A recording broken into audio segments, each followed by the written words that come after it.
Hey everyone, it's Zeke. In this video, I'll be talking about which GPUs to buy right now for crypto mining. When you're buying GPUs, you don't just pick the most expensive or cheapest one then call it a day, because there's a lot of important considerations you need to make when purchasing a GPU, because ultimately, the amount of money you'll be making from mining depends on what cards you'll have running. So if you're thinking about getting a GPU for mining right now, here are 5 things you need to know before buying a GPU in 2022. Let's get right into it. So number 1 is efficiency. So in essence, efficiency is more important than hash rate. This is because you want to be getting the most out of the power you're consuming for mining, since you don't want to be losing mining rewards by having to pay a big electricity bill. And as mining rewards dropped, like they have the past few months as the crypto prices have crashed, you won't be making as much with the same hash rate. So it's better to still be mining efficiently, as the profit margin for what you're making is much smaller. Final thing, if you're running multiple GPUs and scaling your mining farm, you'll make more money from having efficient GPUs. For example, say you had two 3060 Ti's running at 62 mega hash with 125 watts on Ethereum. This adds up to 124 mega hash and 250 watts with the two together. And this is around the same hash rate you get from just one 3090, except that one 3090 will be taking 294 watts. So by having two GPUs that have less hash rate but are more efficient, if you have two of them, you're saving just 44 watts right there.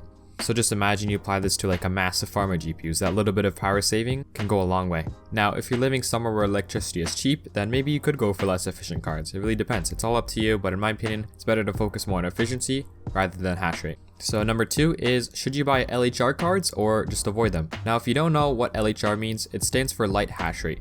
And basically, Nvidia implemented this handicap to all the GPUs around May of last year in hopes of stopping miners from buying all these GPUs so that gamers could get their hands on them. Now, this didn't exactly work like they intended, but it was a small effort to, stop miners from buying them. Now, these LHR cards are only affected on Ethereum, so if you're mining something else, then these cards will perform almost the exact same as non-LHR GPUs, and they can even be more profitable as these ones are not as overpriced. The only thing you need to consider is that if there is a new profitable coin that comes out and it is affected by LHR, then you'll be missing out with having one of these cards. So I think it's just better to have the original non-LHR GPU so that whatever happens, you'll have, the full performance you would expect for these GPUs. But the only bad thing about getting a non-LHR GPU is that they're hard to come across and they're pretty pricey, meaning you'll be spending more time trying to break even on your card if you bought an LHR card or instead of a LHR card.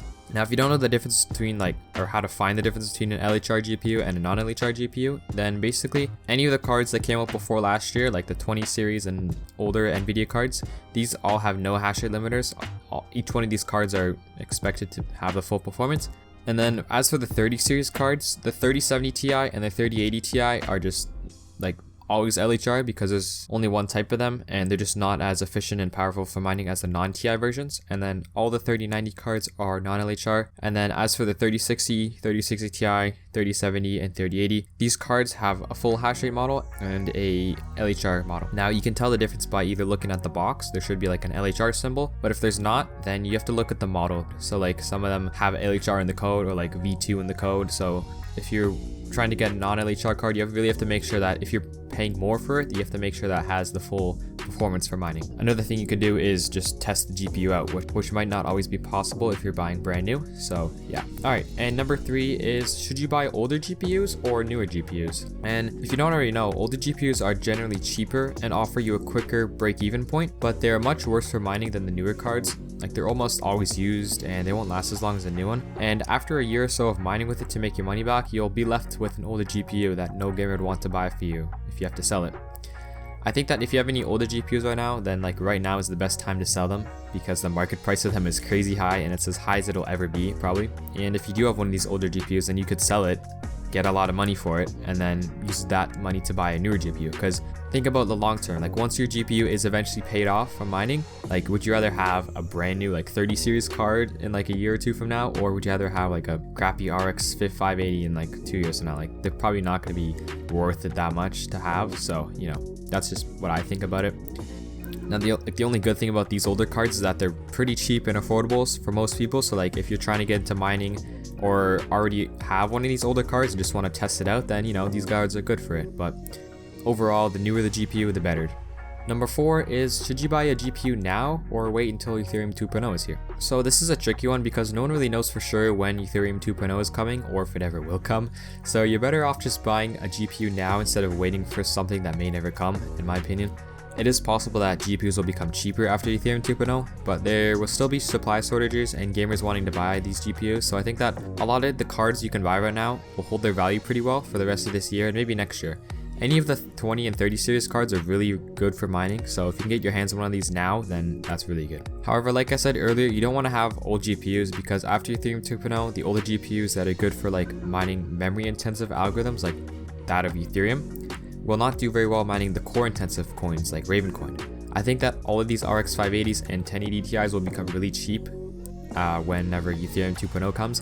So if you do go buy a GPU now instead of waiting, which you should, then get a newer GPU. Because these newer GPUs like the 30 series and the 20 series, they're really good for mining like altcoins like Ravencoin, Flux, Ergo, Firo, all these different coins. And you definitely want to have something that's capable of both memory and core intensive algorithms. So yeah, right now it's good to have Ethereum mining on an RX 580, but if you look at the mining profitability for Ravencoin on this coin, it's pretty bad. So that's just something to consider. The oldest card you should get right now is like a 1660 series Nvidia and 5000 series AMD. Don't go for anything older than that unless you know what you're doing. And number 5 is resellability. So you probably heard me talk about this earlier in the video, but what you need to know is that you have to think about, can you resell the card when you have it?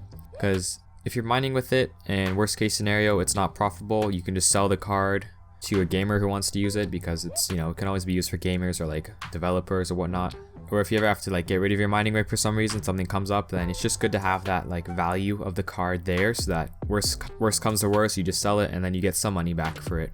So like a 30 series GPU, they're great examples of this because a lot of people haven't been able to buy them throughout the pandemic just because they're just so hard to find, they're overpriced, people don't want to pay people don't want to pay like double to triple the price for them. And these cards are still going to be really, really good like for years to come, like 4 years ago, people were using 1080 Ti's for gaming and, they're still being used for mining right now. So just think about like 4 or 5 years from now, these 30 series cards, they're still going to be making a lot of money. Like the 3060 Ti is an insanely efficient and powerful GPU, and it's not even that expensive at MSRP. Maybe scalping price is pretty high, but if you get what I'm saying. It's like, if you're going to buy a GPU, think about when you have to sell it, like years of that. Like keep the box for it when you buy it, because if you're ever selling a GPU, it's better to have it in the box. So yeah, you don't just buy whatever GPU, you want to buy one that's like valuable.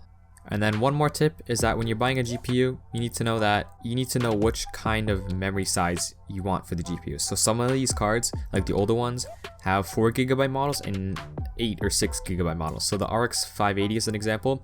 They're going to be a lot cheaper if they're 4GB, but that won't be able to mine Ethereum. So make sure you always get a card with at least 6GB of memory so that you can mine Ethereum and all the other coins.